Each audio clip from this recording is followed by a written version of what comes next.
ঘরের দরজা জানলায় যদি আপনি 2 দিন পর পর তেল না দেন তাহলে দেখবেন কর কর কর কর করে কেমন জানি আওয়াজ করে। ঠিক সম্পর্কের মাঝে তেমনই, যদি আপনি এফোর্ট না দেন, গুরুত্ব না দেন, সময় না দেন, তাহলে তো সম্পর্কে ক্যাচ ক্যাচ হবেই। সম্পর্ক ঠিক রাখতে হলে সময় দিয়ে তেল দিতে হবে।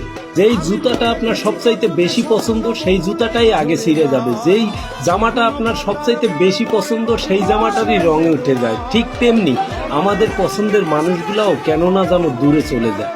আত্মীয় স্বজনের কথা ভাবছেন? আত্মীয় স্বজনরা হলো বিরোধী দলের মতন। আপনি যতই ভালো চলেন দেখবেন খুঁজা খুঁজা আপনার দোষ বের করেই ছাড়বে, আর আপনার পিছনে আপনার সমালোচনা তারা বলতেই থাকবে। তাই আত্মীয় স্বজনের কথা না ভেবে আপনি আপনার মতো করে চলেন, তাহলে দেখবেন সামনে অনেক কিছু করতে পারবেন।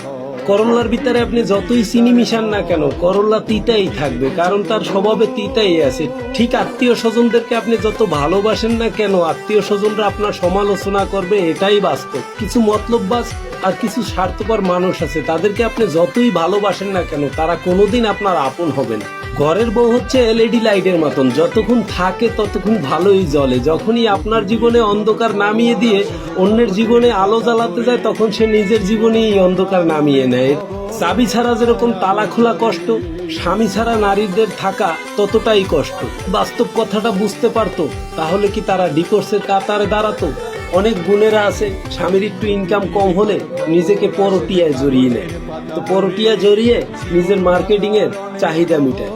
তারা কি জানে সৃষ্টিকর্তা এই হিসাব দুনিয়াই করে?